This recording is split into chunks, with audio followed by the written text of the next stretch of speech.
Ya, jadi materinya ini ya, tipe data dan desain eksperimen. Nah, untuk statistika kita bisa lihat tipe data itu adalah seperti ini. Ya, tidak ada yang lain selain ini gitu ya untuk tipe data statistik. Jadi tipe data statistik itu hanya ada dua, ada yang kita sebut tipe data kategori dan numerik gitu ya. Nah, kalau urusannya dengan sumber data itu bisa banyak bentuk ya data itu. Ya, kita punya gambar, kemudian gambar kita analisa itu menggunakan teknik yang lain ya, bukan teknik statistik tapi ya. Terus ada sinyal misalnya, lalu kita mau olah, kita mau menjawab pertanyaan tentang sinyal itu juga menggunakan teknik yang lain ya.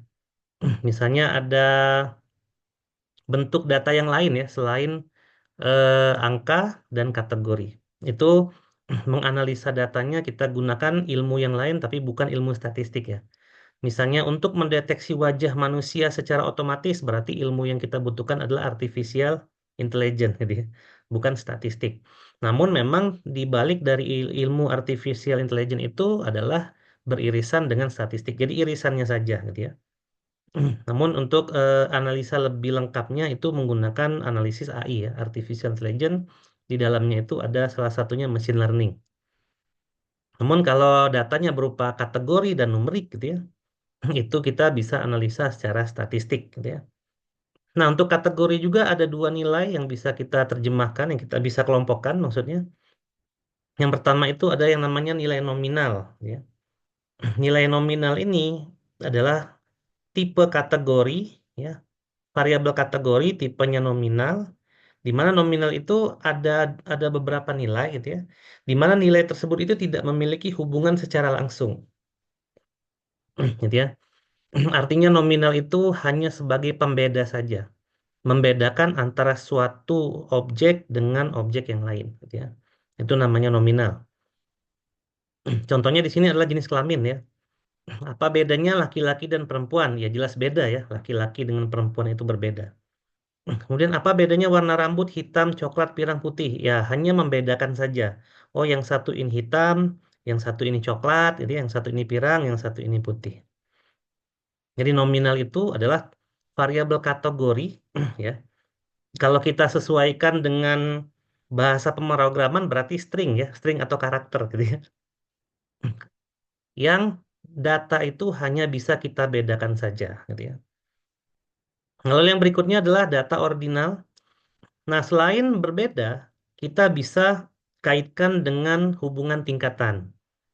Misalnya orang yang memiliki tinggi badan yang tinggi itu lebih dari orang yang memiliki tinggi badan yang sedang misalnya. Berarti datanya memiliki tingkatan ya. Misalnya rendah, tinggi, sedang, gitu ya kan ada tingkatannya. Setiap tingkatan sudah pasti berbeda ya, namun dari perbedaan itu dia ada tingkatan gitu ya. Nah, terus ada nilai huruf mutu misalnya di kuliah ada yang dapat A ya. Dapat A pasti lebih bagus nilainya daripada dapat B gitu ya. Dapat B pasti lebih bagus nilainya daripada dapat C dan seterusnya. Ya. Dapat A pasti jauh lebih bagus daripada yang dapat D gitu ya. Nah, itu namanya tipe ordinal. Jadi sama-sama karakter, string atau yang ada terkaitannya dengan itu gitu ya. Itu adalah ordinal. Jadi selain bisa dibedakan data itu, dia juga bisa ditingkatkan. Nah, kemudian variabel kedua ada yang namanya variabel numerik. Ya, kita tahu bahwa numerik itu angka. Angkanya bisa berupa bilangan bulat gitu ya, bilangan cacah, atau kalau di bahasa pemrograman itu ada integer gitu ya, ada floating point, ada double gitu ya, itu adalah variabel numerik namanya. Nah, numerik di sini dibagi dua, ya, ada discrete dan ada continue. Kalau discrete itu biasanya didapat dari jumlah yang pasti gitu ya. Misalnya satu buah pulpen gitu ya. Dua buah pulpen, itu pasti ya. Kan pulpen nggak ada yang setengah ya. Pulpen itu satu, dua, tiga gitu ya. Atau tiga orang, empat orang, lima orang ya. Orang juga nggak ada yang setengah ya, nggak ada yang sepertiga gitu ya. Nah itu namanya discrete tuh. Ya kalau di sini contohnya itu jumlah saudara kan tiga, nggak ada kan saudara saya ada tiga setengah gitu nggak ada gitu ya. Kalau jumlah rambut Sama ya, rambut kan mau panjang mau pendek satu ya hitungannya. Nggak ada tiga rambutnya berjumlah 100,2 helai apa rambut kan nggak mungkin gitu ya. Jumlah pemain sepak bola ya pasti kan 11 gitu ya. Lengkap gitu ya, itu namanya data diskrit. Ya, jumlah mahasiswa tiap jurusan. Misalnya jurusan informatika ada 680-an orang. Ya sebenarnya nggak pakai han ya. Kalau fakta itu 680 sekian ya. Sekian saya nggak tahu tapi. Nah itu namanya diskrit. Ya, sedangkan yang kontinu itu berarti nilainya itu bisa direpresentasikan ke dalam bilangan real dan biasanya dari perolehan pengukuran sendiri gitu ya. Misalnya panjang meja kan panjang meja kan tidak harus satu gitu ya, tidak harus 1 meter gitu ya. Tidak harus 100 senti panjang meja, bisa jadi 100,1 gitu ya. Nah, itu namanya data kontinu. Lalu tinggi badan kan tidak ada yang genap 170 pas gitu ya. 172 pas gitu kan belum tentu ada maksudnya ya. Boleh jadi ada. Tapi kan bervariasi lebih banyak lagi karena dia sesuai dengan pengukuran langsung gitu ya. Misalnya tinggi badan 172,4. Nah, dia. Lalu volume air di kolam renang itu juga sama gitu ya. Belum tentu volumenya 500 meter kubik misalnya belum tentu ya. Bisa jadi 500,2 meter kubik karena dengan perhitungan langsung. Itu namanya data kontinu. Jadi lebih mudahnya data diskrit itu kalau kita kaitkan dengan bahasa pemrograman itu adalah integer gitu ya. Untuk kontinu itu kalau kita kaitkan dengan bahasa pemrograman dia adalah double ya atau floating point. Nah, untuk double sama floating point ada perbedaan ya. Silakan cari perbedaannya. Sama-sama bilangan pecahan tapi yang membedakan adalah panjangnya gitu ya. Nah, jadi hanya ada ini gitu ya untuk apa tipe variabel yang akan kita pelajari dalam statistik ini. Atau lebih tepatnya di dalam keseluruhan ilmu statistik ya, nggak ada yang lebih dari ini. Jadi kalau misalnya saya mau menganalisa gambar ya, kembali lagi tadi ya, itu nggak bisa pakai statistik, kita pakai AI dulu. Mungkin bisa nggak pakai statistik? Bisa jadi, asal datanya itu adalah kategori atau numerik gitu ya. Nah itu kita bisa analisa menggunakan statistik. Tapi kalau mau data mentahnya adalah gambar, ya gambar nggak bisa langsung dianalisa pakai statistik. Tapi dia harus diubah dulu misalnya ya, menjadi suatu bentuk kategori atau bentuk numerik. Gitu ya. Jadi itu adalah kita namakan eh, tipe data. Gitu ya. Nah dari situ kita bisa lihat ada beberapa skala pengukuran di sini ya. Kalau skala pengukuran dibagi menjadi tiga, ya sebenarnya untuk numerik itu ada di metrik ya antara diskrit dengan kontinu ya. Kalau nominal itu seperti ini gitu ya. Jadi kita mengukur sesuatu, namun yang kita ukur itu tidak bisa dibandingkan, hanya bisa dibedakan. Jadi hanya sebagai pembeda. Ya gelas besar, gelas kecil hanya sebagai kalau gelas besar, gelas kecil gimana? Nominal atau ordinal tuh. Kalau varian gelasnya nominal ya. Misalnya gelas plastik, gelas kaca, kan kita nggak bisa bandingin gitu ya antara plastik dengan kaca. Tapi kalau dari sisi ukuran, ya gelas kaca besar dengan gelas kaca kecil tentu saja dia ordinal jadinya ya. Karena gelas kaca besar ya lebih tinggi ya, lebih besar value-nya daripada gelas kaca yang kecil gitu ya. Tapi kalau varian daripada gelas, mau gelas kaca, gelas plastik, gelas melamin dan lain-lain, itu namanya nominal ya, hanya bisa dibedakan saja.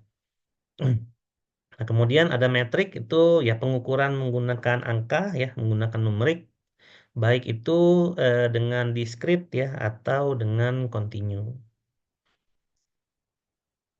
Nah, jadi ini beberapa penjelasannya ya untuk skala nominal.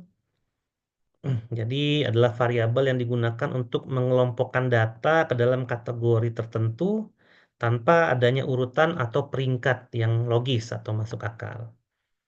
Ya, contohnya tadi jenis kelamin kan tidak ada apa urutan atau peringkat yang logis gitu ya. Kita kan tidak boleh berasumsi bahwa laki-laki misalnya itu lebih value-nya lebih tinggi daripada perempuan gitu ya. Itu kita nggak boleh menyimpulkan. Nah, kalau memang ingin menyimpulkan seperti itu, maka kita butuh data pendukung misalnya. Itu bisa gitu ya. Tapi secara data yang dia berdiri sendiri gitu ya. Nah, itu nggak bisa kita bilang bahwa perempuan itu misalnya lebih value-nya lebih tinggi daripada laki-laki itu nggak bisa. Kecuali menjawab kesimpulan ya, menjawab kesimpulan beda lagi. Misalnya rata-rata gaji laki-laki 100 juta per tahun misal ya. Rata-rata gaji perempuan 50 juta per tahun. Nah, baru kita bisa simpulkan gitu ya. Bahwa gaji laki-laki cenderung lebih tinggi 2 kali lipat gitu ya daripada gaji perempuan. Nah, itu baru bisa gitu ya. Karena dia tidak berdiri sendiri. Jadi di samping ada gender atau jenis kelamin, kita butuh variabel satu lagi yaitu gaji gitu ya. Nah, itu baru kita bisa bandingkan. Tapi kalau gaji itu sendiri dia metrik ya, numerik ya. Karena gaji 1 juta lebih kecil daripada gaji 5 juta gitu ya. Tapi jenis kelamin itu sendiri adalah nominal. Kemudian ada marital status ini juga sama gitu ya. Ada single, married, divorce, widow gitu ya, sama aja. Ya, belum tentu orang yang married misalnya lebih bahagia daripada yang single ya, belum tentu gitu ya. Kecuali tadi ya ditambahkan dengan variabel lain. Tapi itu gunanya untuk membuat kesimpulan gitu ya. Tidak boleh menyimpulkan sendiri dari satu variabel yang tipenya hanya nominal saja. Kemudian kita membaca koran, misalnya you read the newspaper, Washington Post, New York Post, USA Today, ya, Jabar Post, apapun itu ya, itu sama aja gitu ya. Itu nominal. Kecuali misalnya jumlah berita kriminal di Jabar Post lebih banyak daripada di Washington Post. Nah, itu beda lagi gitu ya. Berarti kita butuhkan data yang lain, ya, yaitu data jumlah berita kriminalnya ya di samping data dari newspapernya gitu ya. Nah, itu namanya nominal. Jadi kalau kita ingin membuat kesimpulan dengan data itu, kita nggak bisa langsung bikin kesimpulan, kita memerlukan data yang lain. Nah, kemudian ini adalah yang ordinal, gitu ya. Ordinal adalah variabel yang tidak hanya mengelompokkan data ya ke dalam kategori tertentu, tapi ada urutannya masing-masing, gitu ya. Hmm. Misalnya itu apa? Frekuensi nonton televisi, gitu ya. Ada setiap hari atau beberapa kali seminggu atau jarang atau nggak pernah gitu ya misalnya. Nah, itu kan ada perbedaannya, gitu ya. Atau the government is doing a good job gitu ya. Apakah pemerintah kita eh, mengerjakan pekerjaannya dengan baik gitu ya? Misalnya ada yang setuju, ada yang nggak bisa milih gitu ya, ragu-ragu gitu ya, atau ada yang tidak setuju. Nah, itu ada tingkatannya. Namun yang harus diingat adalah tingkatan itu tidak harus memiliki jarak yang sama. Ya, kalau kita lihat nilai kemarin ya, nilai A adalah 80 sampai 100, berarti jaraknya 20 kan? Nilai E di bawah 45 berarti kan 45 sampai 0 E gitu ya. Nah, itu kan jaraknya 45. Nah, tidak harus memiliki range nilai yang sama, nggak harus. Yang penting dia bisa ada urutan atau peringkat. Mau bedanya satu-satu boleh gitu ya. Mau bedanya bervariasi, antara satu level dengan level yang lain, bedanya satu. Yang ini dengan yang lain bedanya 5, misalnya itu boleh gitu ya. Jadi dia tidak harus memiliki jarak perbedaan range yang sama. Ya, itu namanya ordinal. Kemudian tadi ada discrete. Nah, discrete adalah variabel yang hanya bisa memiliki nilai tertentu atau terbatas. Ya. Dan biasanya memang bilangan bulat tadi ya, kalau direpresentasikan ke bahasa pemrograman dia integer dan tidak bisa dicacah menjadi nilai yang lebih kecil. Jadi bilangan bulat, ya. Nah, ini merupakan hasil dari proses menghitung. Nah, itu namanya discrete ya tadi. Ada 5 orang, berarti 5 yang menghitung ya kita dan tidak bisa dipecah. Itu discrete ya. Tidak ada hanya 5,5 orang, nggak ada ya. Orang utuh satu. Misalnya jumlah lemari itu juga sama ya. Lemari itu satu. Kalau digergaji gimana Pak? Iya jadi tetap satu ya satu lemari dia gitu ya. Terus jumlah rumah itu juga satu. Mau misalnya rumahnya mewah gitu ya, rumahnya jelek dan lain-lain itu kalau misalnya kita ngomongin jumlah itu tetap diskrit gitu ya. Kecuali ada variabel yang lain gitu ya yang kita tambahkan sehingga nanti akan ada variabel yang mengikuti itu yang nilainya tidak diskrit misalnya. Misalnya ada kategori, ada rumah mewah, rumah biasa dan rumah sangat sederhana misalnya. Nah, itu adalah ordinal jadinya kan gitu ya. Sama-sama rumah nih gitu ya.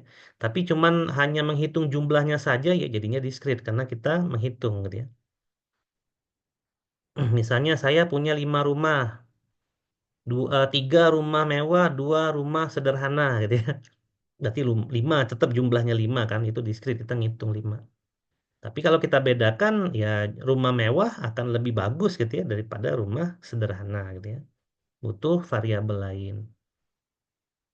Nah kalau continue ini dari proses pengukuran langsung. Jadi biasanya dia nilainya terdiri dari nilai apapun ya. Lebih banyak, lebih tepatnya lebih ke bilangan apa pecahan atau bilangan real gitu ya. Dan nilai ini didapatkan melalui proses pengukuran. Jadi kita mengukur gitu ya, bukan menghitung ya. Kalau ngitung tuh kan satu, dua, tiga itu ngitung ya. Satu, dua, tiga, empat, lima. Nah itu ngitung tuh. Kalau ngukur itu kita butuh alat bantu gitu ya. Misalnya kita pakai penggaris tuh ngukur tuh namanya gitu ya. Kalau menghitung ya hitung aja gitu ya. 5 tambah 5 10 tang hitung. Saya ngitung aja gitu. Nah misalnya pendapatan ya. Pendapatan ini nggak harus ini ada titiknya kalau nggak salah ya, ada 18 182,0 gitu ya, ada 800,1 dolar dan lain-lain. Ya, umur juga ini ngukur ya. Kenapa ngukur? Karena kan 18 tahun lebih 5 hari kan gitu ya. Kan nggak ada kan umur orang tuh yang setahun sekali gitu ya. Emang sisanya dia ngapain gitu. 18 tahun biasanya dibulatkan gitu ya, dibulatkan menjadi 18. Nah, mungkin pembulatan gitu ya. Tapi sebenarnya dia adalah data kontinu tetap gitu ya, walaupun dia dilakukan pembulatan. Karena sejatinya dia kontinu gitu ya. Beratnya juga sama. Sesungguhnya dia itu kontinu, cuman kalau di tabel ini ya dia ada dilakukan pembulatan, entah pembulatan ke atas gitu ya, atau pembulatan ke bawah. Namun bukan berarti bentuk datanya berubah gitu ya. Karena pembulatan jadi diskrit enggak gitu ya. Dia tetap kontinu ya. Tetap itu adalah tipe kontinu gitu ya. Nah, ini langsung sekaligus menjawab di sini ya, mengapa usia masuk tipe data kontinu. Jadi ada yang umurnya 24 tahun, 5 bulan, 3 5 bulan 31 hari misalnya. Enggak deh, 31 hari mah 6 bulan ya. 5 bulan 10 hari, 15 jam, 24 menit ya 30 detik misalnya gitu ya. Nah, dia tipenya continue ya. Jadi kalau yang dilakukan ini pembulatan. Kayak konsumsi listrik juga sama ya, nggak mungkin ya. 1 kWh itu kan kilowatt ya. 1 kilo tuh berapa watt gitu ya kan banyak gitu ya. Jadi dia lakukan pembulatan tapi ini tetap jenis-jenis tipe data continue gitu ya. Oke, nah di situ adalah tipe data ya. Jadi kita pakai ini aja nih ya. Jadi gampang kan ingatnya ya. Cuman ada dua, ada kategori sama numerik. Terus kategori juga cuman ada dua. Ada nominal. Nominal itu berarti tipe kategori yang kalau kita mikirin bahasa pemrograman yang tipe datanya string ya atau karakter atau apapun yang merepresentasikan itu dan dia hanya bisa dibedakan aja gitu ya, nggak bisa punya tingkatan tertentu, itu namanya nominal. Lalu yang kategori yang berikutnya ada ordinal. Nah, ordinal ini sama kayak nominal tapi ada tingkatannya gitu ya. Jadi dia sama-sama kategori, bisa dibedakan juga ya, tapi dia bisa ada tingkatannya juga. Kemudian numerik cuma ada dua gitu ya, ada discrete ada continue, nggak ada yang lain gitu ya. Discrete adalah hasil penghitungan satu 2 3 4 gitu ya. Bilangan bulat gitu ya, integer. Kalau continue berarti bilangan pecahan gitu ya, hasil pengukuran. Kita ngukur, kalau mengukur itu biasanya membutuhkan alat bantu seperti penggaris ya. Alat ukur lah gitu ya. Mau kalau ngukur listrik kan nggak pakai penggaris ya, pakai apa gitu namanya ya. Alat ukur itu kan apa aja sih? Kalau dulu SMA belajar untuk ngukur tegangan listrik pakai ohmmeter gitu-gitu ya. Nah, itu kalau kita ngukur pakai itu namanya continue. Tapi kalau kita ngitung gitu ya, nah itu namanya discrete. Nah, ini adalah tipe data yang kita pakai gitu ya. Nah, lalu di sini ada beberapa desain eksperimen. Nah, mungkin untuk desain eksperimennya agak-agak sulit gitu ya. Nggak sulit sih gitu ya. Jadi desain eksperimen ini adalah bentuk eksperimen yang kita lakukan terhadap statistik deskripsi dan kemudian dilanjutkan inferensial. Kan kita lihat gambar kemarin ya. Ada populasi, kemudian diambil sampel gitu ya, ada sampelnya. Nah, dari sampel ini kita lakukan analisa deskriptif dulu.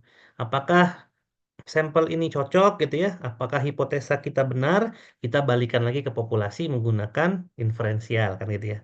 Itu adalah desain secara keseluruhan ya daripada statistik. Jadi di sini definisinya ya desain eksperimen ya itu adalah suatu desain atau rencana kerja gitu ya. Langkah-langkah kerja yang kita akan lakukan ya dalam proses statistik. Nah, di sini kaitannya adalah dengan mengumpulkan. Jadi data itu pertama kita kumpulin dulu gitu ya. Lalu kita analisa dan kita interpretasikan dalam suatu penelitian. Nah, kemudian itu deskriptif kan, data dikumpulin nih. Ya dianalisa, kita cari rata-ratanya misalnya gitu ya. Nah, itu deskriptif nih.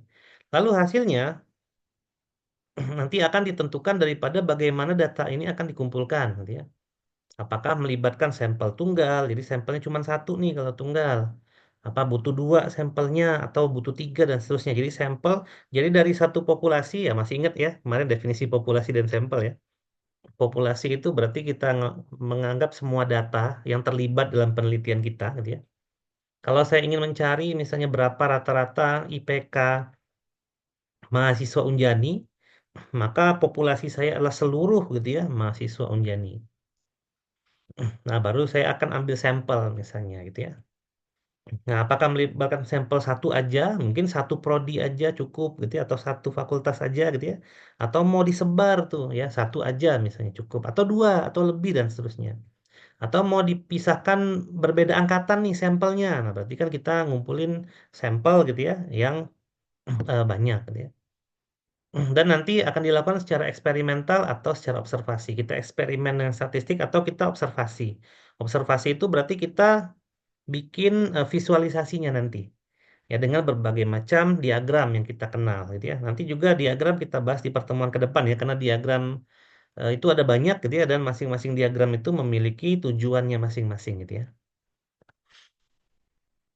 Nah, selain itu ya penelitian juga akan mencakup pemilihan subjek. Nah, tadi contohnya misalnya ya saya ingin melihat IPK mahasiswa Unjani, maka subjeknya adalah mahasiswa. Ya, saya ingin melihat apakah mahasiswa yang berprestasi itu selalu lulus tepat waktu misalnya. Nah, itu berarti subjeknya mahasiswa tetap gitu ya. Saya ingin melihat apakah kandungan gula dari minuman soda X mereknya gitu ya beneran tertulis di ingredients apa enggak gitu ya. Nah, itu namanya pemilihan subjek. Berarti populasinya adalah semua minuman soda merek X gitu ya.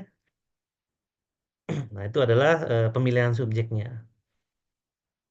Terus waktu pengambilan data karena ini penting gitu ya. Misalnya saya ingin menganalisa curah hujan tahun 2023. Nah, berarti kan datanya 2023 dong gitu ya. Nggak mungkin saya pakai 2022 gitu ya. Kan nggak valid ya secara waktu. Jadi perlu juga kita apa saat mengumpulkan data itu kita perlu waktu pengambilan datanya ya. Saya ingin menganalisa isi Twitter misalnya saat pemilihan umum. Berarti kan kita ambil isi Twitter itu atau X ya sekarang ya dari kapan dibukanya gitu ya sampai ditutupnya pemilu gitu ya. Kalau isi Twitter di luar itu kan mungkin nggak ngomongin tentang pemilu lagi gitu ya. Orang bahasannya beda. Jadi waktu pengambilan data itu juga harus kita perhatikan. Terus metode analisisnya juga sama untuk menjawab pertanyaan atau menjawab hipotesis dari apa yang ingin kita ketahui dari data itu gitu ya. Misalnya kita yang menjawab pertanyaan berapa rata-rata IPK kan gitu ya. Pakai metode analisis apa nih? Karena rata-rata ya pakai min berarti gitu ya. Em, misalnya mata kuliah statistik, ya. Berapa banyak sih orang yang dapat A di mata kuliah statistik kan ya, misalnya gitu ya. Berarti kita hitung pakai modus gitu ya. Nilai yang paling sering muncul ya. Lalu kita hitung misalnya A itu ada berapa orang gitu ya. Atau pertanyaannya dibalik tapi menggunakan modus juga ya. Nilai apa yang paling sering muncul dalam mata kuliah statistik misalnya itu bisa juga gitu ya. Atau kita bisa berhipotesis gitu ya, berhipotesis. Tadi saya contohkan gitu ya. Kan kita ingat ya, populasi itu kan ada yang terbatas, ada yang enggak ya di pertemuan kemarin ya. Misal kita akan melihat nilai kandungan gula dalam soda X misalnya gitu ya, yang merek X. Itu kan kalau dibilang terbatas susah juga ya, karena kita nggak tahu secara pasti gitu ya. Soda X itu sudah berapa banyak produksinya, misalnya di tahun 2024. Kita nggak tahu secara pasti. Ya, maka kita bisa anggap itu adalah populasi tak hingga gitu ya. Nah, apakah benar jumlah kalorinya itu melebihi 2000 misalnya? Ya 2000 kalori atau jumlah gulanya itu kalau ditertulis di dalam kemasan botol soda itu 500 gram misalnya per 200 liter misalnya gitu ya. Nah, kita ingin menguji nih apakah benar 200. Tentu kan kita punya keyakinan ya dengan populasi yang sangat besar apakah pas 200 gitu ya dalam satu apa? Satu kaleng soda kan belum tentu ya. Ya, ada yang pas, ada yang lebih dikit, ada yang kurang dikit gitu ya. Tapi kita ingin lihat apakah masih dalam batas wajar gitu ya. Jangan-jangan ada kita ngambil 100 sampel nih ya, soda X. Jangan-jangan ada satu yang 1000 gram gitu ya. Kandungan gulanya. Sementara yang lain itu ya sekitaran 200 tadi ya, atau 500 yang sesuai dengan batas standar misalnya. Nah, kita mau lihat itu gitu ya. Kita mau menganalisa terhadap data itu. Makanya pemilihan metodenya juga harus tepat gitu ya, agar pertanyaan yang dihasilkan juga valid dan hipotesa kita gitu ya itu juga benar ya. Nah, alasannya apa? Agar data yang diperoleh relevan, misalnya tadi sampel ya, karena kita berasumsi bahwa minuman soda X tadi ya itu tidak terbatas karena kita nggak tahu jumlahnya secara pasti, maka kita bisa memastikan data itu valid ya, relevan dan dapat mendukung kesimpulan yang akan kita teliti nantinya. Ya, tapi kalau misalnya data mahasiswa Unjani, nah itu mah populasi terbatas, itu ya tinggal minta aja datanya ke bagian akademik itu pasti semuanya ada kan gitu ya. Kita bisa menjangkau data itu. Tapi kalau tadi minuman soda X, ya kita sebenarnya bisa aja menganggap itu terbatas, asalkan kita dapat datanya gitu ya dari industri itu. Tapi kalau kita nggak dapat datanya gimana kan gitu ya. Nah, kita bisa anggap itu sebagai populasi yang tidak terbatas gitu ya. Nah, kemudian saat mengambil sampel juga sama ya, saat mengambil sampel. Kalau populasi yang terbatas, enak ngambil sampelnya. Kalau populasi yang tidak terbatas kan kita jadi ragu ngambil sampelnya berapa banyak nih gitu ya. Dari sesuatu yang tidak terbatas kan kita nggak bisa menyimpulkan bahwa saya akan ambil datanya 10%. Kalau 10% itu kan berarti ada batasnya kan gitu ya. Nanti kita mau ngambil berapa banyak nih dari kaleng apa dari botol soda X tadi. Ya kita nggak tahu kan batasannya. Jadi kita sebut angka aja. Kita akan ngambil 1000 sampel misalnya. Ya, kecuali mahasiswa Unjani nih yang jadi populasi. Jumlahnya satu angkatan satu angkatan ya total Unjani itu ada 7.000 misalnya. Kalau kita ngomongin 10%-nya ya berarti 700 kan gitu ya. Nah, karena dia terbatas. Tapi kalau tidak terbatas gimana? Nah, itu juga kan ada beberapa teknik sampel juga yang akan kita pakai nantinya. Tapi itu nanti kita jelasin di pertemuan selanjutnya gitu ya. Nah, salah satu desain yang bisa kita pakai gitu ya untuk uji statistik ini adalah one sample design namanya. Ya ada sekitar 7 atau 8 desain ya kurang lebih ya.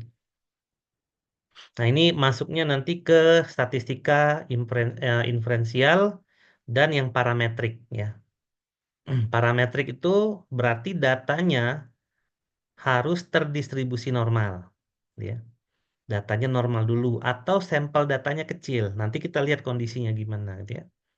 Jadi kalau kita punya data nih, datanya tidak normal, acak aja gitu ya, maka kita tidak bisa lakukan ini gitu ya. Kita akan lakukan desain yang namanya non parametrik gitu ya. Itu juga nanti kita jelasin.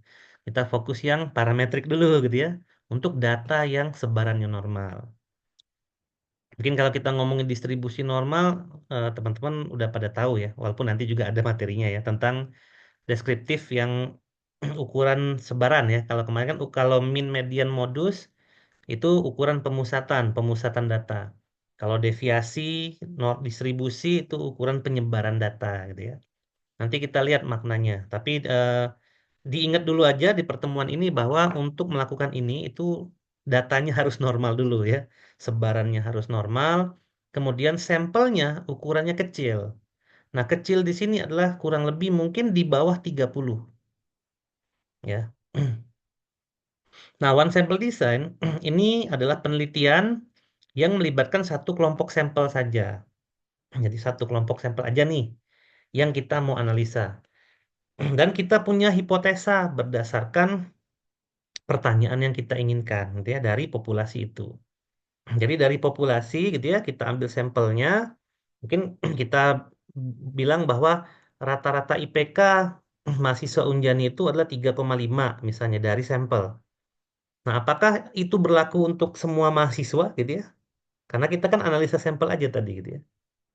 Jadi kita ngambil sampel, kita analisis, dan apakah hasilnya itu tepat untuk keseluruhan populasi? Nah, kita menggunakan satu sampel aja. Nah, kalau saya contohkan tadi mengukur IPK gitu ya. Nah, contoh di sini mengukur rata-rata tinggi badan siswa di suatu sekolah, lalu membandingkannya dengan tinggi badan nasional. Nah, kita lihat gitu ya, apakah kita tahu ada laporan misalnya ya, dari kementerian terkait. Mereka bikin laporan rata-rata tinggi anak SD kelas 6 itu adalah 135,3 cm misalnya. Nah, itu adalah ukuran rata-rata populasi ya, karena mereka yang punya data populasi. Nah, kita mau lihat nih di SD tempat anak kita nih, gitu ya. Ada 30 orang misalnya, gitu ya. Apakah tinggi badan rata-rata dari 30 orang ini menggambarkan populasi yang diberitakan oleh kementerian tadi, kan gitu ya. Kita ingin menjawab hipotesa itu, kan hanya hipotesa, gitu ya. Nah, nanti kita lakukan penelitian. Lalu, untuk membuktikan apakah hipotesa itu kita terima atau enggak, nah, kita gunakan yang namanya di sini one sample test. Gitu ya. Tapi one sample test ini untuk data yang numerik aja, gitu ya. Kalau datanya kategori itu gunakan chi-square nantinya. One sample test ada rumusnya, chi-square juga ada rumusnya, gitu ya. Nah, nanti akan kita pelajari, gitu ya. Atau sebagai contoh lain seperti ini, gitu ya. Saya punya data seperti ini, nah, gitu ya. Ini adalah data mahasiswa Unjani angkatan 2023 misalnya, diperoleh dari pendataan langsung atau observasi pada 23 September 2024. Ya, ini datanya bukan nyata ya, ini data dummy aja. Di sini ada nomor, ada NIM, ada nama, jenis kelamin, tinggi, berat ya, olahraga favorit, ini pakai V harusnya kan pakai olahraga favorit pakai V. Nah, gini. Nah, kok gitu sih? Favorit itu pakai P lagi ya. Favorit pakai F. Nah, gitu. Lalu jumlah prestasi IPK dan kemampuan kognitif ini kemampuan dalam menyelesaikan masalah gitu ya. Nah, ini contohnya ya. Ini perkiraan aja ini data dummy ya, data dummy ya. Ada 148 data nih ya, tapi datanya karena dummy ya udah gitu ya. Nah, di sini kita bisa lihat nih ya. Nomor tentu saja nomor itu kategori nominal ya. Karena apa bedanya nomor satu dan nomor dua tentang data kan sama aja gitu ya. Mau dibalik juga sama kan. Bukan berarti orang di nomor dua lebih baik daripada orang nomor satu enggak gitu ya. Ini cuma urutan. Kemudian NIM ini juga kategori dan nominal. Karena apa bedanya NIM 01 dengan NIM 02 kan sama aja gitu ya. Dia cuma sebagai identitas atau pembeda gitu ya. Nama juga sama. Apa bedanya Rizky dengan Ani sama aja gitu ya. Nama hanyalah pembeda gitu ya. Kecuali kalau kita ngomongin Rizky itu 5 huruf, Ani 3 huruf. Berarti Rizky lebih panjang karakternya dari Ani ya beda lagi ya. Itu beda lagi.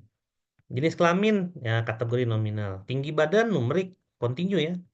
163,3 sekitar itu ya. Berat badan juga numerik satuannya kilogram. Olahraga favorit nominal ya.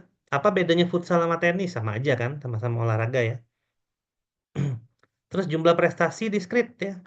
Jadi misalnya si A ini dengan NIM 01 jumlah prestasinya 3 gitu ya. Kan kita ngitung gitu ya. Jumlah prestasinya 4, 5. Si E ini perempuan ya. Hobinya bulu tangkis itu nggak ada prestasi kalau dari data ini. IPK continue gitu ya. IPK kan dari pengukuran ya. Alat ukurnya pakai apa? Pakai rumus ya IPK itu ya. IPK itu berarti eh, jumlah daripada total nilai dibagi dengan jumlah SKS gitu ya. Lalu kemampuan kognitif ini ordinal. Kenapa ordinal coba? Ya. Walaupun dia ngomongin angka ya, dia kategori ya. Dia ada angka 2 3 dan lain-lain, tapi sebenarnya itu menunjukkan level gitu ya. Level 1, level 2, level 3, level 4, level 5. Makanya dia tetap ordinal.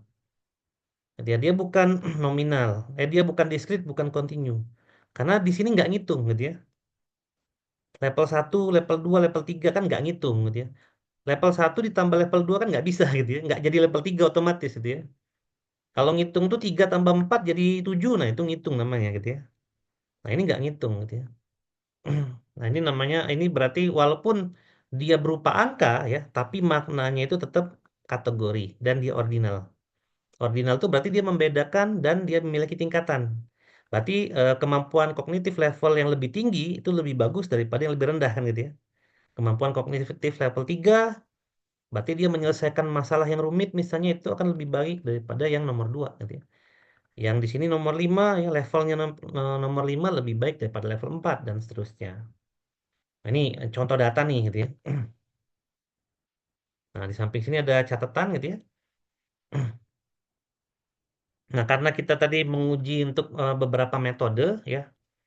Di sini berarti untuk pengujian t-test, sampel yang jumlahnya besar, kalau jumlahnya banyak nih, itu datanya harus terdistribusi normal. Nah, itu dulu yang jadi catatan ya. Kalau misalnya datanya yang sedikit gimana? Itu nggak perlu terdistribusi normal, kita bisa pakai t-test. Ya. Kalau kita maksain misalnya data kita tidak tersebar normal, bisa nggak pakai t-test? Bisa, tapi hasilnya nggak bisa dipercaya gitu ya. Karena hasil statistik itu adalah terkait dengan, selain terkait hitungan, dia terkait kepercayaan gitu ya. Dengan nilai statistik yang seperti ini, apakah kita akan percaya hasilnya atau bahkan kita menolak hasil itu kan gitu ya.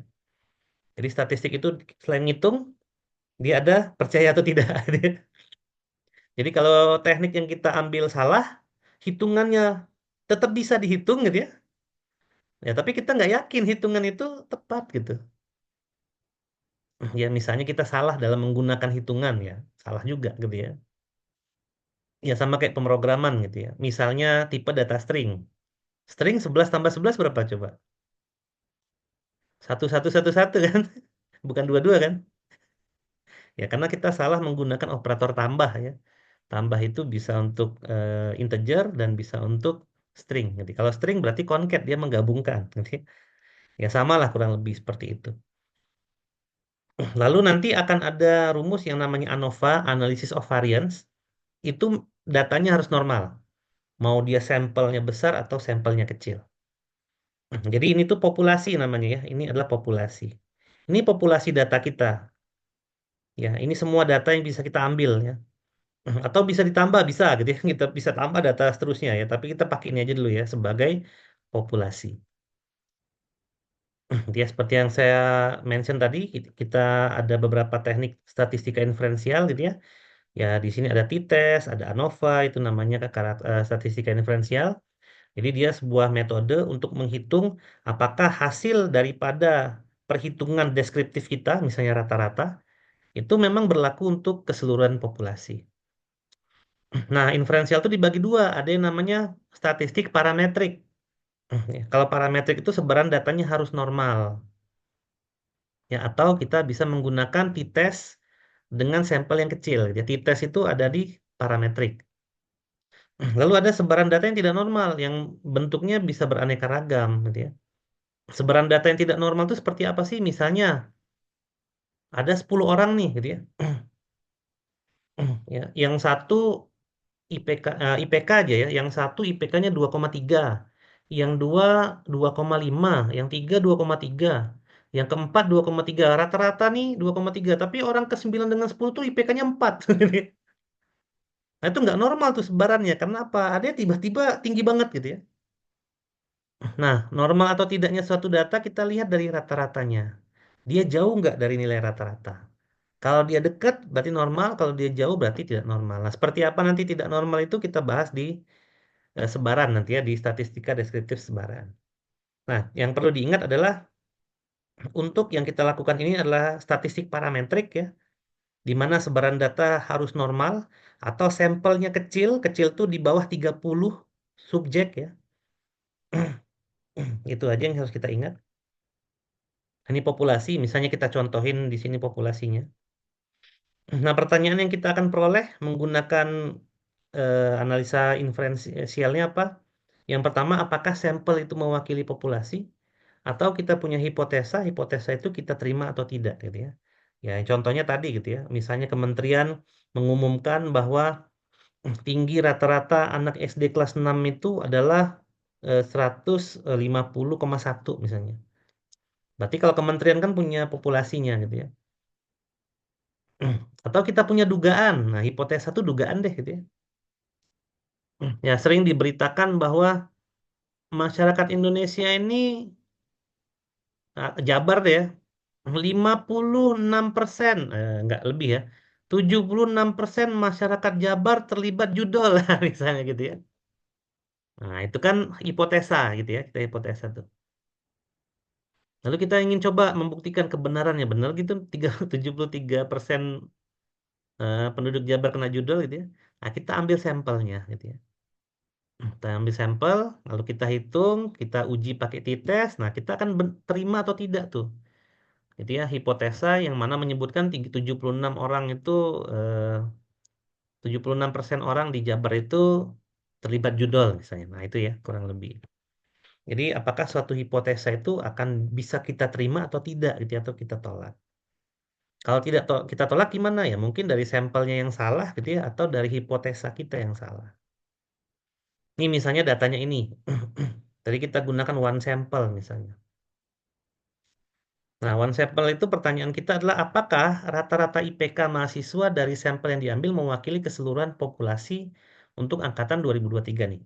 Ini populasinya terbatas ya, karena 148 orang aja. Nah, misalnya itu populasinya. Ini berarti dari data yang tadi, karena kita pertanyaannya tentang IPK, berarti kita cuma ngambil IPK-nya aja kan gitu ya. Kita ambil nomor, NIM, sama IPK. Ini populasinya nih, sampai 148 ya, data yang seterusnya itu ya asumsi ada di situ. Nah, lalu kita ambil sampel, misalnya 15 orang. Karena tadi untuk parametrik syaratnya adalah sampelnya normal atau sampelnya kecil gitu ya. Karena untuk ujinya tadi menggunakan t-test ya. T-test. Nah, t-test itu diuji sampelnya harus normal atau jumlah sampelnya kurang dari 30. Nah, kita ambil 15. Gimana cara kita ngambil 15 ini? Misalnya kita ambil 15 data pertama aja deh dulu gitu ya.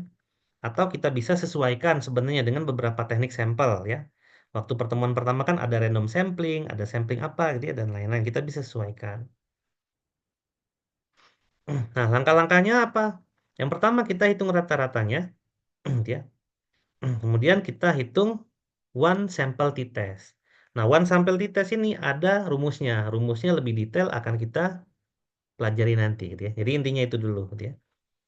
Nah, karena kita punya populasi, lalu disebutlah di sini bahwa rata-rata IPK untuk mahasiswa Unjani angkatan 2023 itu, ya benar ya, itu sekitar 3,34. Nah, apakah kita terima tuh hipotesanya? Nah, kita ambil sampel. Nanti ini akan kita tentukan dari hasil t-testnya. Jadi t-test itu nanti ada hasilnya, lalu kita bisa simpulkan apakah kita terima atau tidak tuh hipotesa, gitu ya. Jadi kita akan terima pertanyaan ini ya. Nah, gitu ya. Itu namanya one sample gitu ya. Kemudian dari slide berikutnya ada yang namanya two sample. Two sample berarti dua kelompok sampel gitu ya. Untuk melihat apakah ada perbedaan antara suatu kelompok dengan kelompok yang lain. Contohnya di sini membandingkan nilai rata-rata matematika antara dua kelas yang berbeda dengan teknik mengajar yang berbeda misalnya. Jadi ada dua subjek nih. Misalnya satunya mahasiswa angkatan 2023 gitu ya. Diajarin matematika dengan cara konvensional misalnya. Yang satunya mahasiswa angkatan 2022 diajari matematika dengan cara diskusi, kan itu beda ya, beda tekniknya. Nah, kita ingin lihat ya ada perbedaan nggak ya terhadap nilai matematikanya tentunya gitu ya. Untuk mahasiswa yang diajarkan dengan cara mengajar ceramah atau dengan cara diskusi gitu ya. Kita ingin lihat perbedaan antara dua sampel ini. Nah, bagaimana cara kita melihat hasilnya? Apakah ada perbedaan atau tidak gitu ya? Apakah lebih bagus cara yang pertama atau cara yang kedua gitu ya? Nah, kita gunakan di sini yang namanya independent t-test. Karena masih bagian daripada t-test, maka data sampelnya jumlahnya kecil ya, kurang dari 30. Atau kalau jumlah sampelnya besar, lebih dari 30, maka harus distribusi normal ya, datanya normal dulu. Nah, itu aja yang harus diingat gitu ya. Dan kalau t-test itu cuma untuk numerik ya. Kalau datanya kategori gimana? Kita pakai Mann-Whitney gitu ya. Untuk data ordinal atau non parametrik. Nah, kalau saya punya datanya yang tadi gimana? Data yang satu ini aja. Ini satu data ini bisa kita lakukan berbagai analisa ya sebenarnya ya. Tapi dengan mungkin ada beberapa teknik yang kita harus tambah dengan data yang lain. Nah, ini tuh sampel misalnya. Nah, contohnya kalau datanya pakai yang tadi ya. Apakah ada perbedaan rata-rata IPK mahasiswa laki-laki dengan perempuan di angkatan 2023? Berarti kan sampelnya jadi dua ya. Ada sampel IPK untuk laki-laki ya, dan sampel IPK untuk perempuan. Populasinya mana? Populasinya sama gitu ya. Populasinya sama. Sama-sama data yang kita ambil tadi ya, angkatan 2023 yang jumlahnya 148. Tapi yang kita ambil adalah laki-laki jenis kelamin sama IPK-nya aja. Kita bagi dua nih sampelnya. Ya ini kan laki-laki semua nih ya jenis kelaminnya ya, sampai bawah. Yang ini perempuan semua sampai bawah. Ya cara ngambil sampelnya gimana? Contohnya di sini kita ambil 15 lah ya orang laki-laki atau perempuan secara acak. Kita lihat. Ada perbedaannya enggak gitu ya. Nah, langkah-langkah yang kita harus lakukan gimana? Yang pertama kita hitung rata-rata IPK laki-laki dari sampel gitu ya. Lalu hitung IPK rata-rata perempuan dari sampel. Lalu kita hitung yang namanya independent t-test gitu ya. Misalnya ternyata kita hitung rata-rata. Oh ternyata IPK laki-laki lebih besar nih daripada perempuan. Nah kita kan punya hipotesa itu ya. Nah, hipotesa itu kita terima nggak? Kita hitung t-testnya. Kalau t-testnya ternyata ada di dalam batas, maka kita terima kesimpulannya. Kalau tidak, berarti kita tidak terima kesimpulannya. Kalau kita terima kesimpulannya, apa maknanya? Berarti mewakili semua populasi, gitu ya. Kan ini kan kita cuma ngambil 15-15 ya, padahal masih banyak kan mahasiswa laki-laki dan perempuan yang mungkin nggak kita teliti, gitu ya, nggak masuk sampel kita. Nah, kita hitung t-testnya. Kalau t-testnya kita terima, berarti mewakili semua populasi, gitu ya. Berarti kalau kita punya kesimpulan, IPK mahasiswa laki-laki cenderung lebih tinggi dari perempuan, itu berlaku untuk semua di angkatan 2023, gitu ya. Karena t-test itu nanti kita pakai tabel ya untuk menentukan dia memang benar atau enggak, gitu ya.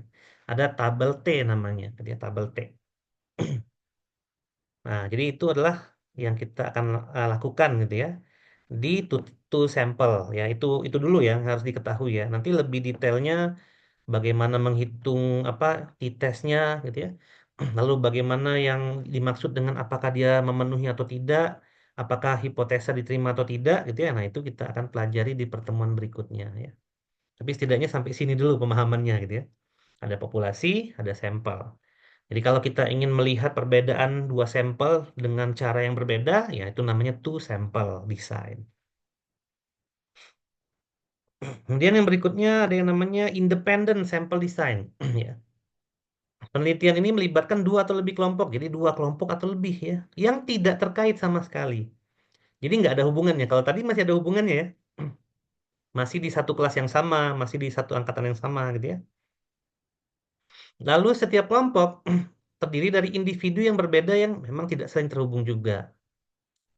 Nah, kita lakukan analisa apa? Independent t-test untuk membandingkan rata-ratanya kalau misalnya data sampelnya cuma dua. Kalau data sampelnya lebih dari dua, gimana? Kita pakai ANOVA. Cuman tadi perlu diingat kalau ANOVA, sampelnya harus normal. Gitu ya. Kalau t-test, sampelnya harus normal atau jumlah sampel kurang dari 30. Gitu ya. Nanti teknik pengambilan sampelnya juga kita bahas ya. Jadi pengambilan sampelnya juga penting. Nah, kalau dari slide contohnya apa? Meneliti dua jenis obat yang berbeda pada dua kelompok pasien yang berbeda. Saya punya dua obat, ya. Obatnya apa? Bebas gitu ya, karena dia tidak terkait ya. Satu obat stroke, satu obat panas dalam misalnya gitu ya. Saya coba dua obat ini dengan dua kelompok yang berbeda juga, gitu ya.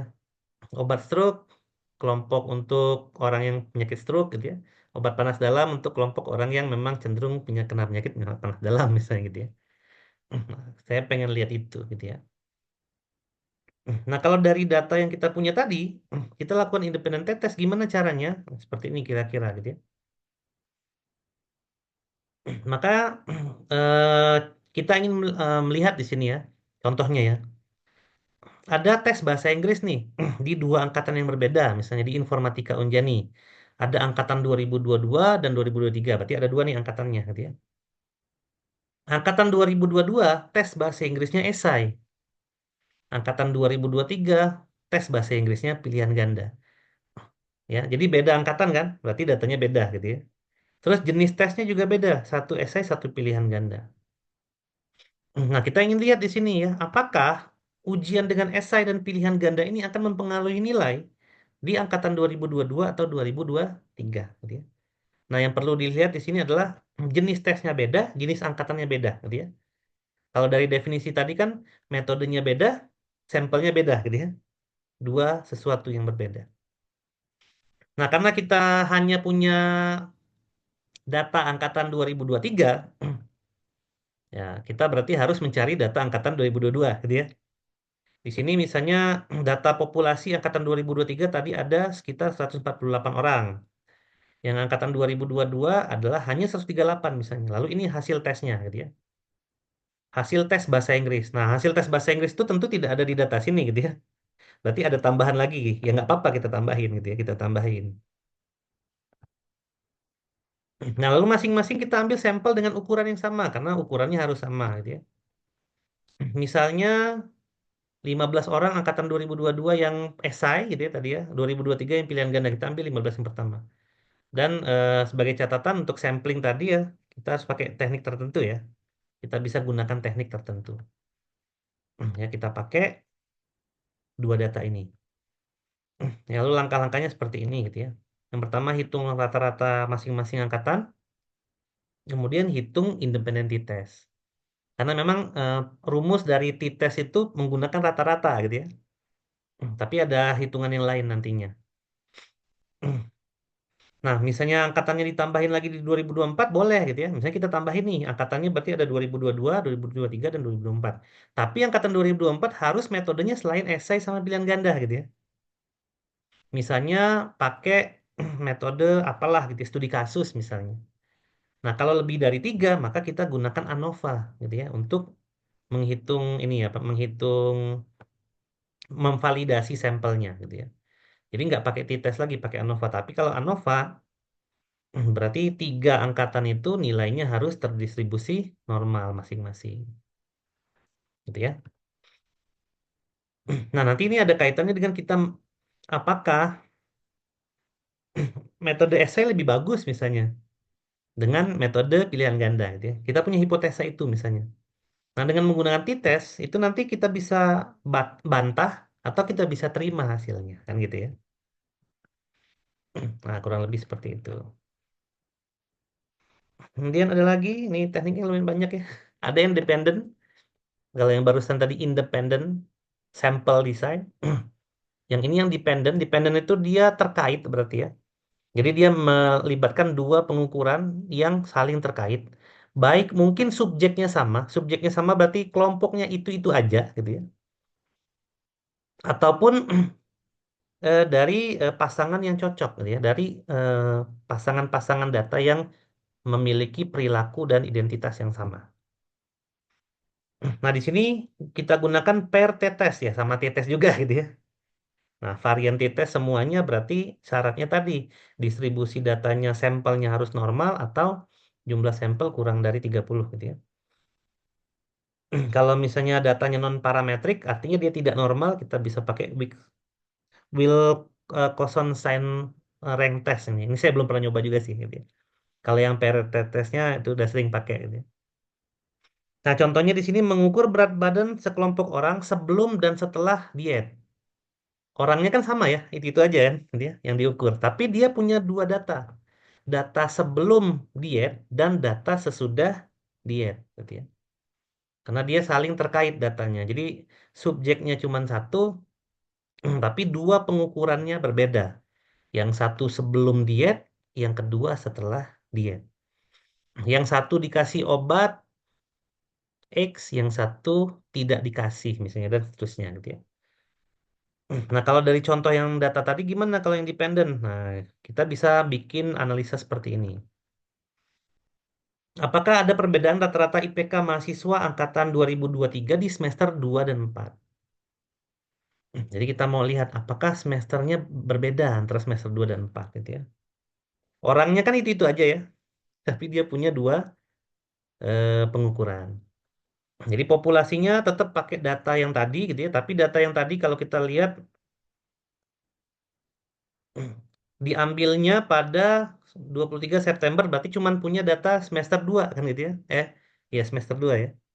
Untuk data semester 4 ada nggak? Nggak ada ya sebenarnya. Adanya nanti ya, tahun depan. Tapi asumsi aja ada gitu ya.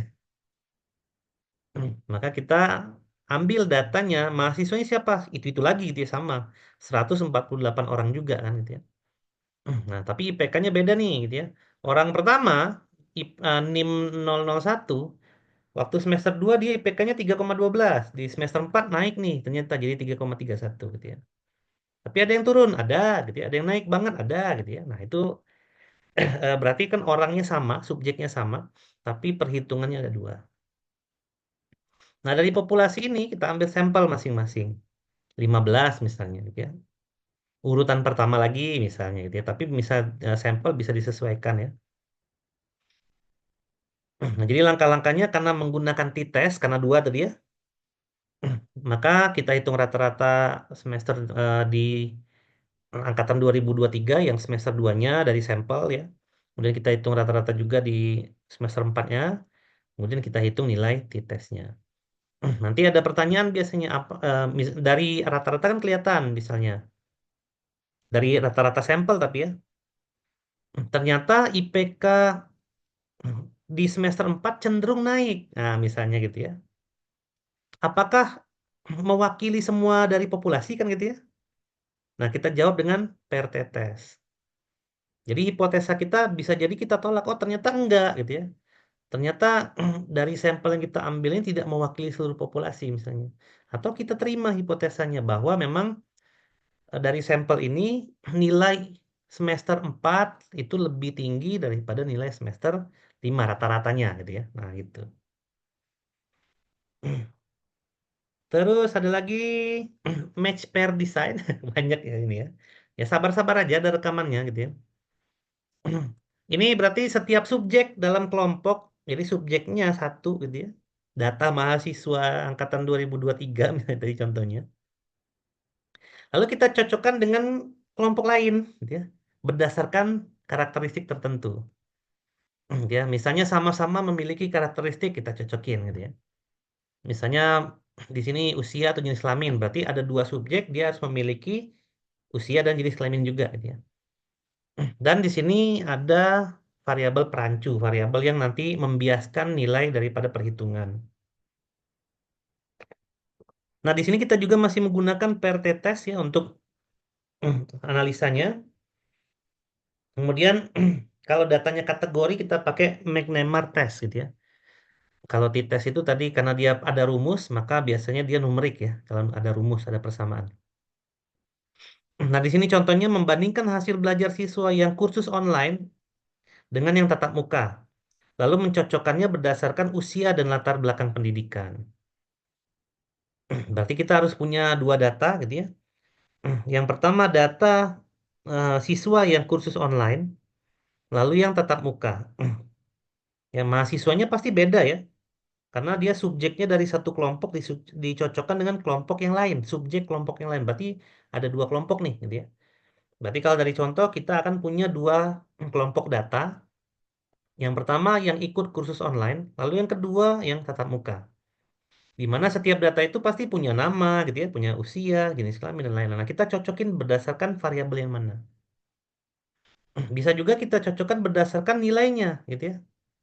Misalnya nilai matematika antara kursus online dengan kursus tatap muka misalnya. Dari dua subjek yang berbeda. Itu tadi apa tadi? Match pair design ya. Nah, kalau kita punya data yang tadi gitu ya. Nah, kita bisa lakukan ini gitu ya. Apakah ada perbedaan rata-rata nilai tes bahasa Inggris dengan pilihan ganda di angkatan 2023 misalnya? Nah, kondisinya kita bagi dua nih gitu ya. Yang satu sebelum kursus online ya, yang selanjutnya setelah kursus online. Jadi dua kan datanya ya. Nah, ini nilainya cuman yang pilihan ganda aja ya, tidak ada esainya. Jadi ini adalah nilai angkatan 2023 tadi untuk bahasa Inggris ya 148 orang sebelum dia kursus online. Ya, jadi nilainya kayak si 23051011 ini nilainya 66 gitu ya. Setelah kursus online naik ternyata nilainya jadi 77 gitu ya selama 2 bulan. Ada juga yang turun ya. Ini dari 51 ke 43. Tapi kita nggak bisa menyimpulkan, jangan-jangan dia ini males, nggak bisa, karena data males nggak ada di sini. Gitu ya. Kesimpulan tuh dari data, gitu ya. Nggak boleh berasumsi, ah ini kayaknya males nih, ah, nggak tahu itu. Itu nggak bisa kita dapatkan dari data ini. Ya, tapi kita ingin melihat nih kecenderungannya, apakah dengan kursus online ngaruh nih, gitu ya, nilainya makin tinggi. Nah, berarti kan ada hipotesa apakah makin tinggi atau enggak, gitu ya. Nah, yang mana yang kita terima? Kita terima atau kita tolak, gitu ya. Jadi hipotesa kita, apakah tentu saja ini menghitung rata-rata lagi ya. Ambil sampel dulu ya seperti biasa ambil sampel yang sebelum kursus online, lalu ambil sampel yang sesudah kursus online gitu ya. Kemudian dari rata-rata kan bisa kelihatan gitu ya dari sampel apakah ternyata dari sampel kita hipotesa kita adalah yang kursus nilainya rata-ratanya jadi lebih tinggi daripada yang tidak kursus atau yang sebelum kursus misalnya. Nah, apakah statement itu kita terima gitu ya atau justru kita tolak ya? Apakah statement itu mewakili seluruh populasi atau tidak? Nah, kita hitung nilai dengan PRT test. Gitu ya. Nah, ini contohnya match pair gitu ya. Kemudian ada lagi nih. Ini repeated Mister Design. Kalau repeated ini dia eh, mengukur terus-menerus ya. Subjeknya sama. Misalnya di sini mengukur tekanan darah dari sebelum, selama, dan setelah terapi misalnya. Nah, di sini dia pakai ANOVA. Karena pakai ANOVA, jangan lupa dia harus normal gitu ya datanya. Kalau dari contoh yang tadi, maka kita akan menghitung repeated measure nilai IPK gitu ya. Mahasiswa mulai dari semester 1 sampai semester 8. Jadi terus menerus gitu ya. Ini saya nggak tahu nilainya. Ya nilainya nggak ada semua gitu ya, IPK. Ya numerik dan kontinu ya IPK. Ini mahasiswanya sama ya karena subjeknya sama. Tapi datanya diambil kontinu ya terus menerus nih repeated measure. Kita ambil 15 orang ya kayak biasa. Nah, lalu kita hitung rata-rata. Tapi karena dia pakai ANOVA, jangan lupa tadi ya, sampel harus terdistribusi normal. Kalau populasinya nggak normal gimana? Nggak masalah gitu ya. Sampelnya harus normal. Kalau populasi normal gimana? Ya sampelnya normal juga sama gitu. Nah, kemudian hitung rata-rata IPK-nya mulai dari semester 1 sampai 8, lalu hitung dengan ANOVA gitu ya. Jadi ada rata-rata IPK semester 1 gitu ya, ada rata-rata IPK semester 2, rata-rata IPK semester 3, dan seterusnya sampai semester 8. Kemudian kita hitung ANOVA-nya. Nah, nanti kita bisa analisa gitu ya. Kita dapat hipotesanya tuh. Oh, ternyata setiap semester itu kalau dilihat dari rata-ratanya cenderung naik nih. Nah, kita terima nggak tren itu gitu ya? Kita terima nggak itu berdasarkan sampel? Kalau kita terima, berarti sampel itu akan mewakili populasi.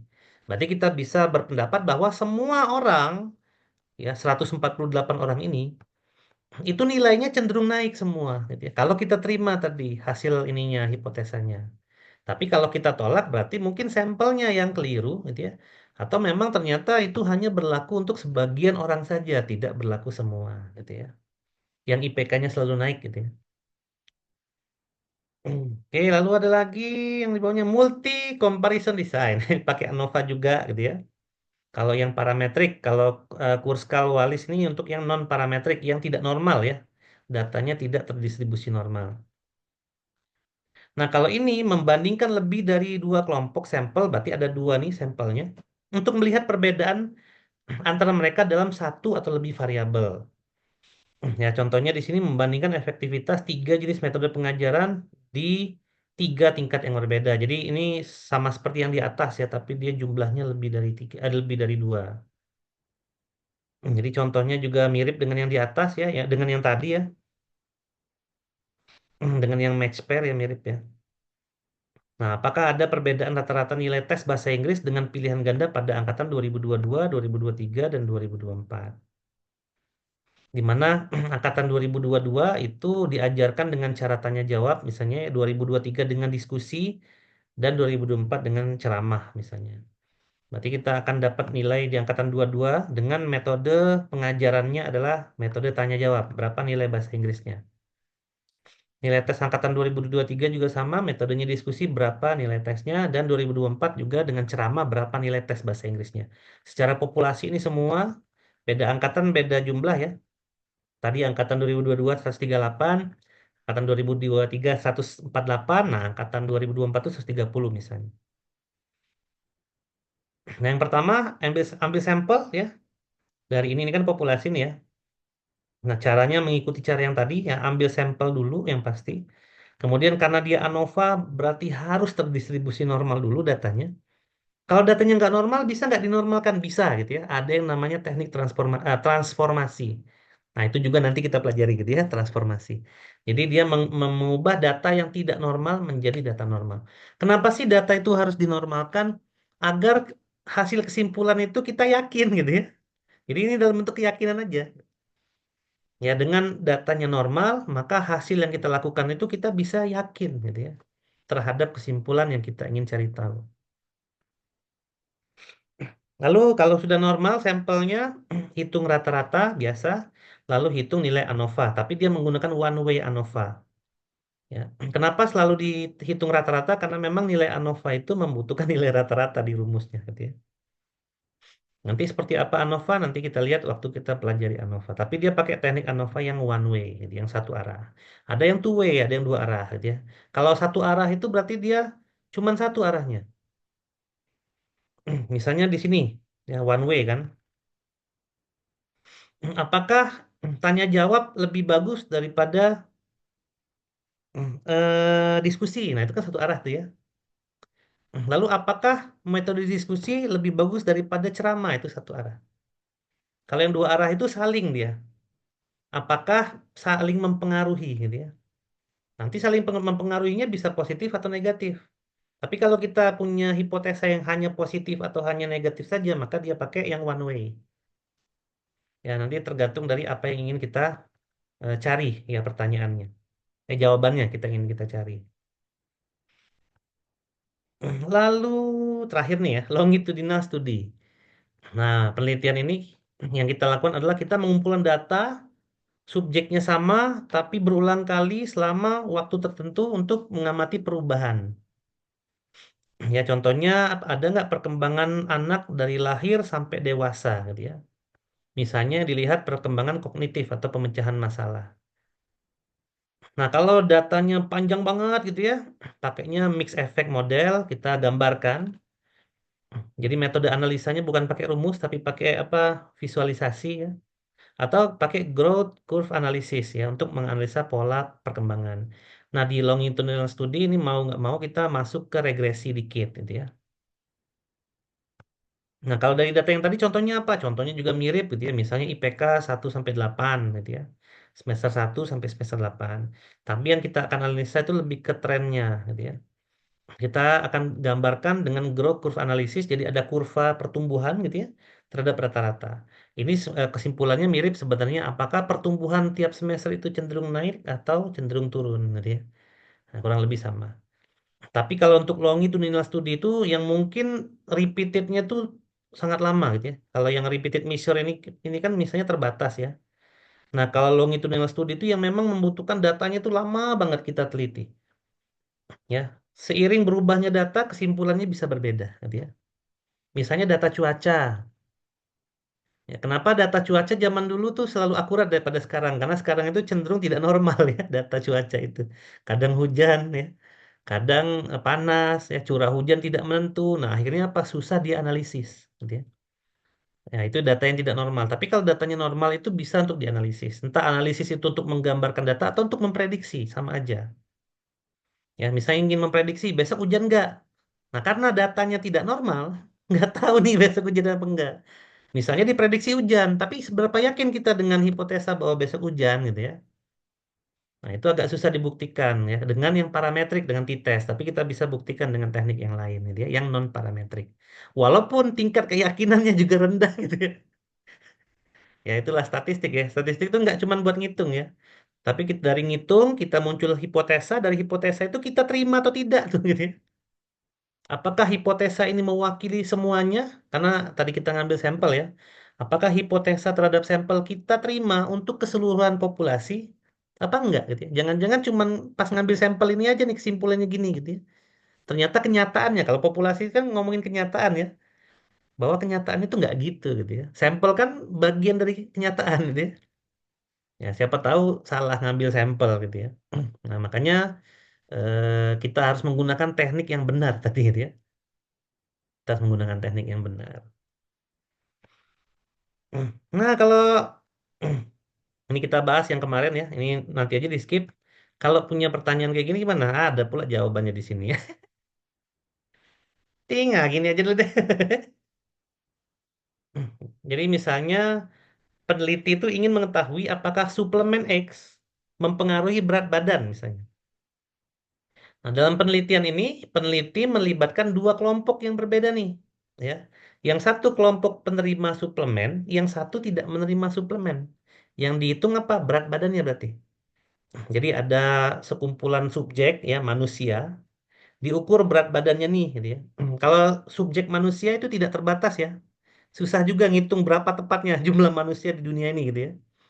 Jadi populasinya tidak terbatas. Jadi kita ambil sampel 1.000 misalnya. Kita perkecil sempit ruangnya yaitu 1.000 orang remaja usia antara 15 sampai 18 tahun di Indonesia misalnya gitu ya. Jadi yang tidak terbatas tadi masih bisa lebih sempit gitu ya. Kita ambil 1.000 nih contohnya. Yang satu pakai suplemen X, yang satu enggak. Ngaruh nggak di berat badannya? Nah, gitu ya. Nah, yang tidak menerima itu kita sebut sebagai kelompok kontrol karena dia yang nanti akan menjadikan objek yang dibandingkan gitu ya. Ngaruh kan ngaruh apa enggak gitu ya? Dikasih suplemen ini ngaruh apa enggak? Maka untuk melihat ngaruh apa enggaknya dari mana? Nah, kita perlu yang namanya kelompok kontrol gitu ya sebagai pembanding. Nah, yang tadi contoh juga ada yang kayak gitu ya. Setelah 3 bulan, peneliti mengukur berat badannya. Nah, ini kira-kira desain yang mana yang tepat? Ini kalau di kelas lebih enak di kelas sih sebenarnya. Nah, langsung jawaban aja ya. Ya, jawabannya adalah design to sample test gitu ya. Karena tadi ada dua sampel ya yang kita ambil. Yang to sample tuh yang ini nih. To sample. Nah, melibatkan dua kelompok sampel ya. Apakah ada perbedaan signifikan antara kelompok tersebut? Ya, kita masukin obat, apakah ada perbedaan hasil statistik antara obat apa berat badan yang menerima obat dan yang tidak menerima obat itu ya. Jadi kita menggunakan two sample design. Oke, habis. Habis jadi ya.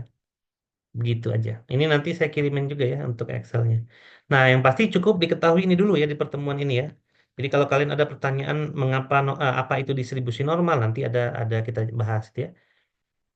Terus rumus t-test apa, rumus ANOVA apa, itu kita bahas juga gitu ya. Lalu teknik pengambilan sampel apa gitu ya. Nah, itu nanti kita bahas juga. Yang pasti urutannya seperti ini gitu ya. Ada populasi, ada sampel, ada deskriptif, rata-rata misalnya gitu ya. Lalu kita ingin buktikan apakah dari sampel ini dengan rata-rata sekian itu mewakili semua populasi atau enggak. Ya tentu saja dengan berbagai macam pertanyaan gitu ya. Kalau pertanyaannya cuman sederhana pakai one simple test. Kalau pertanyaannya membandingkan pakai independen atau dependent gitu ya. Kalau misalnya terkait pakai match pair ya. Kalau misalnya dihitung terus-menerus pakai repeat mixture ya itu aja bedanya gitu ya. Nanti perbedaannya bisa jadi dari sisi pengambilan sampel ya atau dari sisi hipotesa yang lain. Hmm, Apa ini? Safe? Tidak. Baik, seperti itu saja mungkin pertemuan kedua ini. Mudah kan? Gampang kan? Gampang. Gitu-gitu doang statistik mah. Pokoknya ada data aja dulu. Jadi kalau ada data bisa kita simpulin. Misalnya ada data nih gitu ya. Kita ambil sampel. Wah, sampelnya tidak normal nih misalnya. Lanjut analisa nggak? Lanjut bisa gitu ya. Tapi pakai inferensi non parametrik gitu ya. Kalau mau langsung dari yang tidak normal. Tapi kalau kita kita normalin dulu deh, kita transformasiin dulu. Nanti ada tekniknya. Udah normal nih, ya kita uji pakai t-test. Kalau nggak normal jangan dipaksa. Gitu ya. Kita uji dengan teknik yang lain. Makanya nanti kita harus ada data ya, data itu semuanya bisa dianalisa ya. Cuman bedanya ada yang analisanya tepat, ada yang enggak gitu. Dan statistik tidak hanya sekedar menghitung ya, tapi ada kepercayaan juga ya terhadap hasil yang hitungan-hitungan tadi. Dah, begitu aja dulu secara umum ya. Nanti kita lanjutin kalau minggu depan tuh masih membahas tentang visualisasi data ya, pakai bar chart, histogram dan lain-lain. Nanti baru ukuran pemusatan, min, median, modus dan maknanya gitu ya. Ukuran penyebaran itu deskriptif masih ya, ada standar deviasi, distribusi normal, varian, range dan lain-lain itu juga ada maknanya. Kemudian ada probabilitas masuk dulu ya, habis itu baru tes, kemudian nanti inferensial yang terakhir gitu ya. Nanti t-test itu rumusnya apa, ANOVA rumusnya apa, kalau nilai t-testnya begini kesimpulannya apa dan lain-lain itu kita akan bahas di pertemuan selanjutnya. Dah, ada pertanyaan sebelum kita tutup. Mantap kan? Gampang kan? Gampang lah. Rumusnya juga mudah. Rumus statistik tuh gampang banget. Ya, paling ngelibatin rata-rata, ngelibatin standar deviasi, varian, gitu-gitu aja sih. Ada pertanyaan? Tidak? Tidak. Tidak. Ya udahlah ya. Mungkin masih lanjut kuliah ya. Itu saja ya, mungkin kuliah kita pada hari ini. Terima kasih atas kehadirannya. Jangan lupa absen di e-learning ya. Nanti link rekaman saya kirimkan ke grup. Itu saja ya, terima kasih. Wassalamualaikum warahmatullahi wabarakatuh. Waalaikumsalam Waalaikumsalam warahmatullahi warahmatullahi wabarakatuh. wabarakatuh. Waalaikumsalam. Terima kasih, Makasih, Pak. Pak. Terima kasih, Pak. Terima Oke, kasih, Pak. Bahas ya nasi, les ya. Pak. Oke, sama-sama. N. N.